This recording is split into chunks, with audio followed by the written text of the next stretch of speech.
Finally आप लोगों ने डिसाइड कर ही लिया कि आप एनिमे स्टार्ट करने वाले हैं, पर यूट्यूब खोलते ही थाउजेंड्स ऑफ एनिमे आपके सामने आ जाते हैं और आप कंफ्यूज हो जाते हो क्या देखें। और प्रॉब्लम ये है कि अगर आप गलत एनिमे से स्टार्ट करते हो तो हो सकता है कि आपको एनिमे बोरिंग लगे और आप एनिमे को छोड़ ही दो। इसलिए आज मैं आपको 10 ऐसे एनिमे बताऊंगा जो हर बिगिनर को सबसे पहले देखनी चाहिए। और ट्रस्ट मी, लिस्ट में जो नंबर 1 पे है ना, वो एक ऐसा एनिमे है लाखों करोड़ों फैंस बनाए हैं। Number 10, spy x family. दुनिया में 2 कंट्रीज के बीच वॉर होने वाली है और उसे रोकने के लिए मास्टर स्पाई ट्विलाइट को एक डेंजरस मिशन दिया जाता है। मिशन कंप्लीट करने के उसे एक फेक फैमिली बनानी पड़ती है, इसलिए वो लॉयड फोर्जर नाम से एक डॉक्टर बन जाता है। एक छोटी सी लड़की आन्या को अडॉप्ट करता है और योर नाम की एक वुमेन से शादी कर लेता है। लेकिन ट्विस्ट यहाँ से शुरू होता है। लॉयड को नहीं पता कि योर सीक्रेटली एक डेडली असैसिन है जो लोगों को मारने का काम करती है, और योर को नहीं पता कि लॉयड असल में एक दुनिया का सबसे बेस्ट स्पाई है। लेकिन सबसे ज्यादा सीक्रेट्स आन्या के पास है, क्योंकि आन्या लोगों का दिमाग पढ़ सकती है और उसे उन दोनों की असली आइडेंटिटी का पता है। अब ये वियर्ड फैमिली अपने सीक्रेट्स छुपाते हुए नॉर्मल लाइफ जीने की कोशिश करती है, जबकि आन्या हर सिचुएशन को और भी ज्यादा क्योटिक बना देती है। Number 9, Haikyu. टीवी पर नेशनल्स का मैच देखने के बाद हिनाटा एक प्लेयर से इंस्पायर होता है जिसे सब लिटिल जायंट कहते हैं। हाइट कम होने के बावजूद वो कोर्ट पर सबसे डेंजरस स्पाइकर था। हिनाटा भी उसी की तरह बनना चाहता था। प्रॉब्लम सिर्फ एक थी, उसके स्कूल में वॉलीबॉल टीम ही नहीं थी। कई सालों की मेहनत के बाद जब वो अपना पहला ऑफिशियल मैच खेलता है तो उसकी टीम बुरी तरह हार जाती है एक जीनियस प्लेयर तोबियो कागेयामा से, जिसे लोग किंग ऑफ द कोर्ट कहते हैं। हिनाटा उसे हराने की कसम खा लेता है, लेकिन हाई स्कूल पहुंचकर उसके होश उड़ जाते हैं जब उसे पता चलता है कि कागेयामा भी उसी स्कूल करासुनो में आ गया है। अब दोनों राइवल्स को एक ही टीम में खेलना पड़ता है। एक तरफ कागेयामा की परफेक्ट सेटिंग स्किल्स और दूसरी तरफ हिनाटा की इनसेन स्पीड और जंपिंग पावर। दोनों मिलकर ऐसा कॉम्बो बनाते हैं जो पूरे जापान को शॉक कर देता है। अब उनका गोल सिर्फ मैचेस जीतना नहीं बल्कि करासुनो को दोबारा नेशनल तक पहुंचाने का है।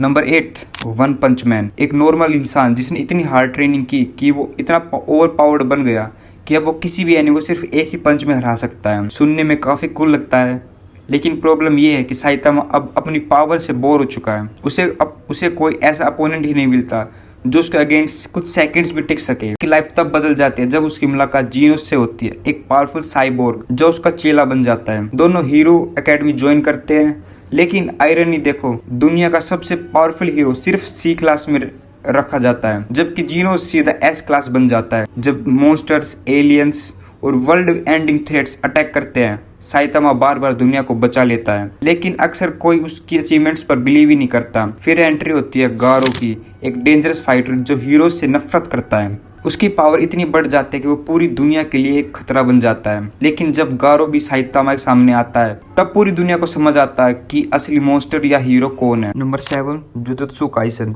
यूजी एक ऑर्डनरी स्टूडेंट था, लेकिन अपने दोस्तों को बचाने के लिए वो एक कर्स्ड ऑब्जेक्ट यानी सुकुना की फिंगर खा जाता है। सबको लगता कि वो तुरंत मर जाएगा, लेकिन शॉकिंग बात यह है कि यूजी जिंदा रह जाता है। वो सुकुना को अपने अंदर कंट्रोल कर लेता है। सुकुना कोई नॉर्मल कर्स नहीं बल्कि हजारों साल पुराना किंग ऑफ कर्सेस है। इसके बाद strongest sorcerer Gojo Satoru Yuji को जुजुत्सु हाई में ले जाता है और एक डेंजरस डील देता है। सुकुना की सारी 20 फिंगर्स खा लो और फिर तुम्हारी डेथ के साथ सुकुना भी हमेशा के लिए खत्म हो जाएगा। अब यूजी अपने फ्रेंड्स मेगुमी और नोबारा के साथ डेडली कर्सी से लड़ता है, लेकिन धीरे धीरे सिचुएशन इतनी खतरनाक हो जाती है कि गोजो सील हो जाता है, सिटीज डिस्ट्रॉय हो जाती है और सुकुना पूरी दुनिया के लिए एक खतरा बन जाता है। सबसे बड़ा ट्विस्ट तब आता है जब सुकुना यूजी की बॉडी छोड़कर मेगुमी की बॉडी पर कब्जा कर लेता है। अब यूजी को सिर्फ दुनिया नहीं बल्कि अपने बेस्ट फ्रेंड्स को भी बचाना पड़ता है। Number 6, Solo Leveling.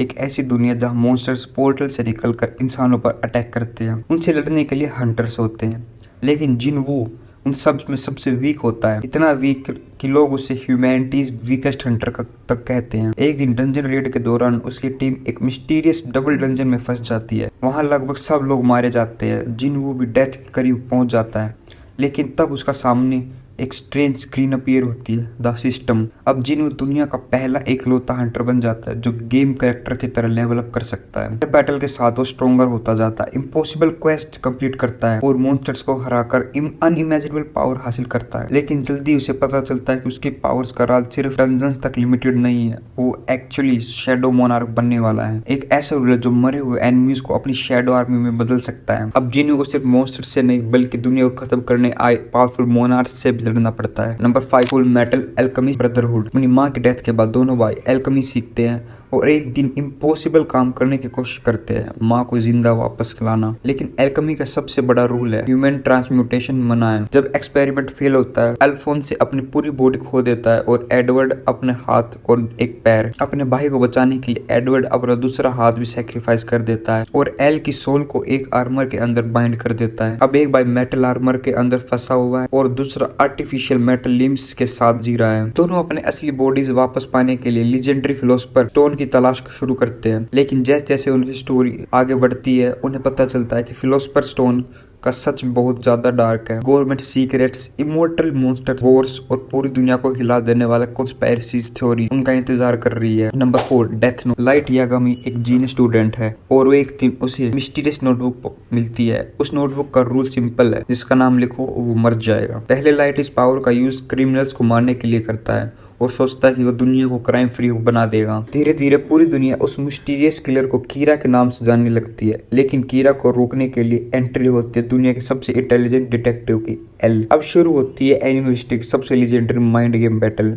एक तरफ लाइट सीक्रेटली कीरा है और दूसरी तरफ एल, जो कीरा की आइडेंटिटी ढूंढने के लिए अपनी जान तक दांव पर लगा देता है। जैसे जैसे स्टोरी आगे बढ़ती है, नए डेथ नोट, निगामीज और डेंजरस प्लेयर्स गेम में एंटर होते हैं। हर मूव एक ट्रैप है और हर विक्ट्री की कीमत बहुत बड़ी। सवाल सिर्फ ये है कि कौन जीतेगा। सवाल ये है कि क्या एब्सोल्यूट पावर किसी इंसान को भगवान बना देती है या monster. Number 3, demon slayer. Tanjiro एक काइंड हार्टेड लड़का था जो अपने परिवार के लिए चारकोल बेचता था। लेकिन एक दिन जब घर लौटते टाइम वो देखता है कि उसकी पूरी फैमिली को डीमंस ने मार दिया है। सिर्फ उसकी बहन नेजुको जिंदा बचती है, लेकिन एक ट्विस्ट के साथ। वो खुद एक डीमन बन चुकी है। फिर भी नेजुको अपनी ह्यूमैनिटी नहीं खोती और अपने भाई को प्रोटेक्ट करती है। इसी वजह से तांजीरो डिसाइड करता है कि वो डीमन स्लेयर बनेगा, अपनी फैमिली का बदला लेगा और नेजुको को फिर से इंसान बनाएगा। अपनी जर्नी में वो जेनेत्सु और इनोसुके जैसे दोस्तों से मिलता है, पावरफुल डीमंस का हराता है और धीरे धीरे दुनिया के सबसे डेंजरस डीमन मुजान किबुत्सेजी का करीब पहुंचता है। जैसे जैसे बैटल्स बढ़ती जाती है, तांजीरो एक लेजेंडरी पावर सन ब्रीथिंग को अनलॉक करता है और जो मुजान्स को हराने की आखिरी उम्मीद बन जाती है। और फिर शुरू होती है एनिमेस्टिक सबसे intense final war,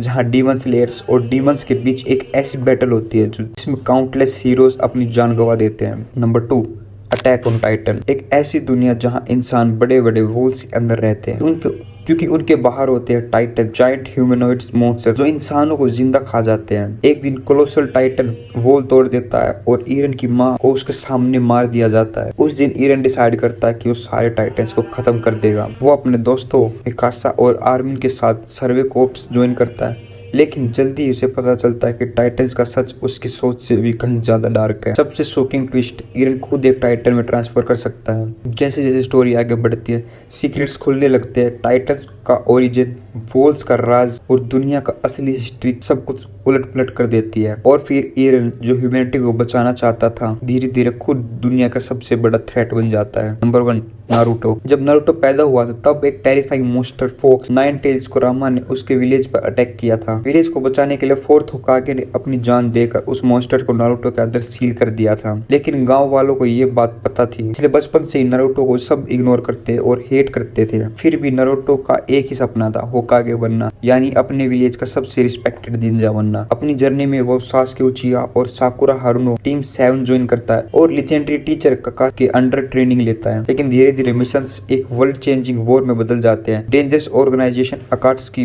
powerful villains, hidden truths और शिनोबी वर्ल्ड्स के बिगेस्ट सीक्रेट्स सामने आने लगते हैं। सबसे इमोशनल पार्ट, नारुतो का बेस्ट फ्रेंड सासुके डार्कनेस की तरफ चला जाता है और नारुतो से वापस लाने के लिए सालों तक स्ट्रगल करता है। आखिर में निंजा वर्ल्ड को बचाने के बाद नारुतो अपना सपना पूरा करता है और 7th होकागे बन जाता है।